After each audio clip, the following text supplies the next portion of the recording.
novembre 99. Et l'Afghanistan? Serais-tu partante pour l'Afghanistan? Nous sommes à côté de la machine à café. La responsable du département nutrition d'enfance dans le ventre nous regarde avec un sourire qui semble dire « Cela ne coûte rien de demander ». Pause. La question tombe du ciel. Le Burundi, le Congo et la Sierra Leone occupant le devant de la scène des crises humanitaires, je m'attendais à un départ pour l'Afrique. L'Afghanistan? Je n'y avais pas pensé. Dans un vertige, je vois des montagnes. Je vois un pays inaccessible, coupé du monde.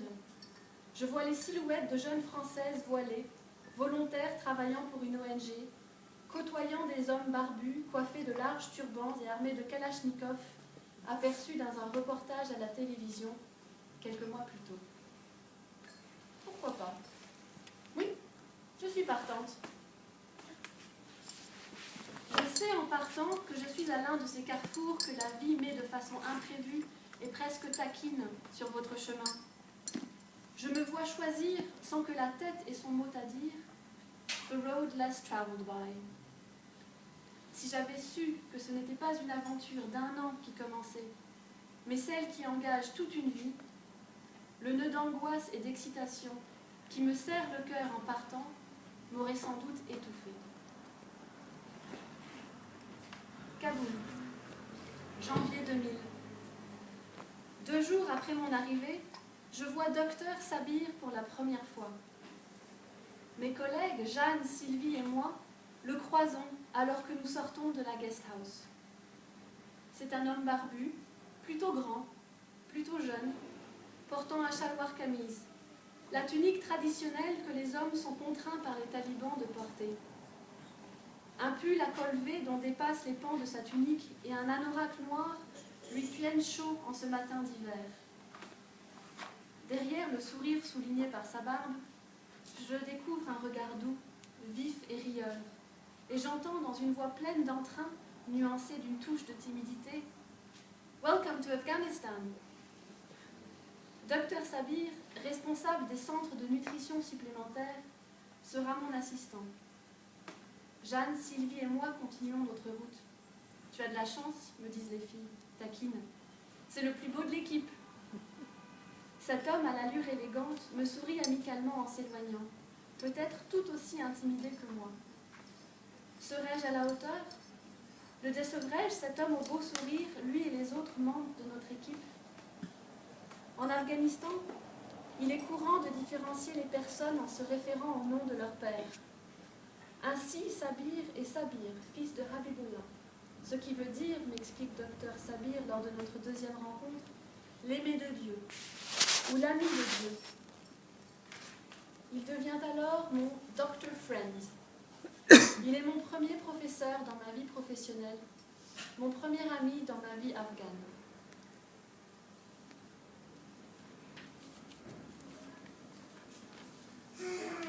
Quand je suis née, en Afghanistan, il est difficile de savoir quand on est né.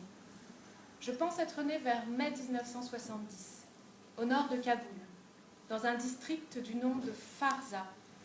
C'est une très jolie vallée verte. Nous avons une grande famille, comme la plupart des familles afghanes. Nous sommes 7 frères et j'ai 2 sœurs. Je suis le second. Quand les Russes ont envahi l'Afghanistan et que la guerre civile a commencé, nous avons dû quitter le village. Quand les Moudjahidines sont arrivés dans notre village, ils ont annoncé que personne ne pouvait travailler pour le gouvernement et le régime communiste. Or, mon père était fonctionnaire. Il n'était pas contre les Moudjahidines, ni pour le régime communiste. Il avait juste besoin de ce travail pour subvenir à nos besoins. Nous n'avions pas d'autre possibilité que de fuir, car nous n'avions aucune terre à exploiter. La décision de partir avec une si grande famille fut difficile à prendre pour mon père.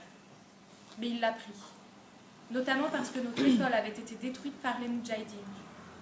Il craignait que si nous restions au village, nous n'ayons pas accès aux études. Alors, en 1980, nous sommes venus à Kaboul. Ce fut un moment difficile. Nous avons dû partir en toute hâte, laisser derrière nous la plus grande partie de ce que nous possédions. Nous n'avons dit à personne que nous partions. Ma mère a dit à nos voisins, « Mon fils est malade et nous devons aller à Kaboul pour le faire soigner. » Nous ne sommes jamais revenus. J'ai obtenu mon diplôme et mon premier poste de médecin à l'hôpital Indira Gandhi à Kaboul en 1992, à peu près au moment où les Moudjahidines ont pris le pouvoir à Kaboul et où les combats ont commencé. Après le retrait des Russes et la chute du régime de Najibullah, les Moudjahidines sont arrivés. Nous étions pleins d'espoir le jour où, alors que nous sortions de l'hôpital, nous avons vu des Moudjahidines marcher dans la ville. Nous pensions, la guerre est finie. Les Moudjahidines vont prendre le pouvoir, c'en est fini du régime communiste.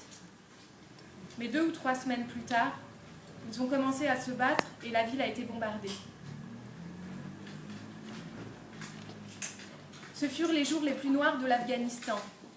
Ils ont détruit la ville et tué tant de civils.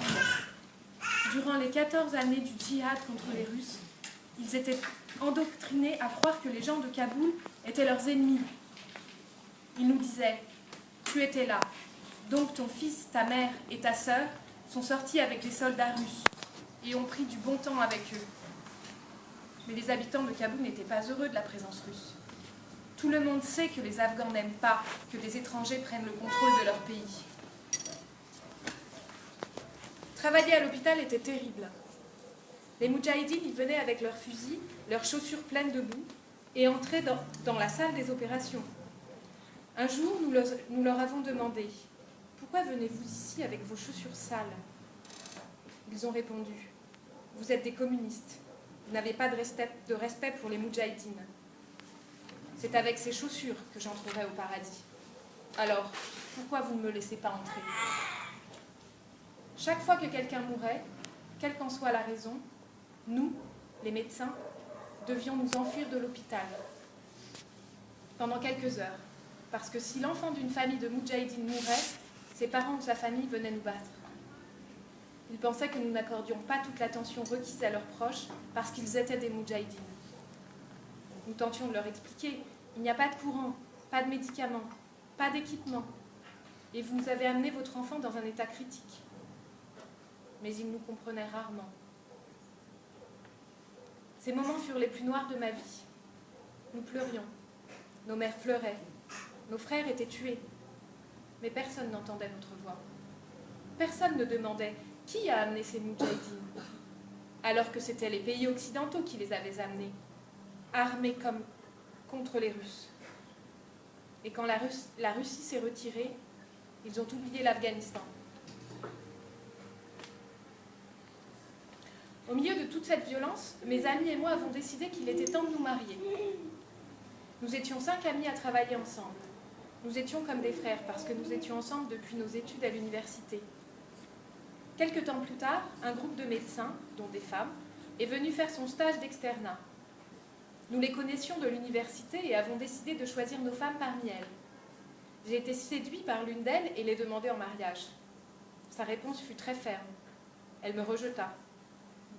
« Je vous connais bien depuis l'université, me dit-elle. Vous n'êtes pas des gens polis. » Je lui ai dit que nous avions décidé de changer, mais elle refusait de me croire. J'ai persévéré pendant 6 mois. Puis, n'arrivant pas à la convaincre, j'ai demandé à mon père de m'aider. Ma famille est allée voir sa famille. T'arrive-t-il parfois d'avoir l'impression que Dieu essaye de te dire quelque chose ? Comme s'il t'avertissait de faire un effort ou de faire attention ? Un soir, je recevais des patients dans ma clinique privée quand une vieille femme entra dans la salle d'attente. Elle me regardait avec attention. Je crois que Dieu m'a dit « Sabir, occupe-toi bien de cette femme ». Je l'ai reçue très très poliment, lui disant « Mère, entrez, asseyez-vous, je vous prie. Quel est votre problème ? Pouvez-vous me prendre ma tension ? » « Oui, mère, bien sûr. » Elle continuait à me regarder d'une façon très particulière. J'ai pensé « C'est la mère de la femme que j'essaie d'épouser. » Elle a voulu me payer des honoraires et j'ai refusé. « Non, mère, je n'ai fait que prendre votre tension. » Mais elle insista pour payer. La semaine suivante, J'appris que c'était bien ma belle-mère qui venait m'observer. En rentrant à la maison, elle a convoqué sa fille et lui a dit « Le médecin que j'ai rencontré est très poli.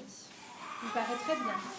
Je dois accepter sa proposition. » Elle a fini par céder. J'ai fait ma proposition entre 1994 et 1995 et nous nous sommes mariés en 1996. Entre nos fiançailles et notre mariage, le régime taliban avait pris place et nous n'avons pas pu organiser de réception. Ce fut un mariage très calme. Aujourd'hui encore, j'ai beaucoup de chance. J'aime ma femme profondément. Mai 2000. Après une semaine en famille, il me faut affronter le retour. Je dois me rendre à Kandahar pour superviser ma première enquête nutritionnelle en dehors de Kaboul.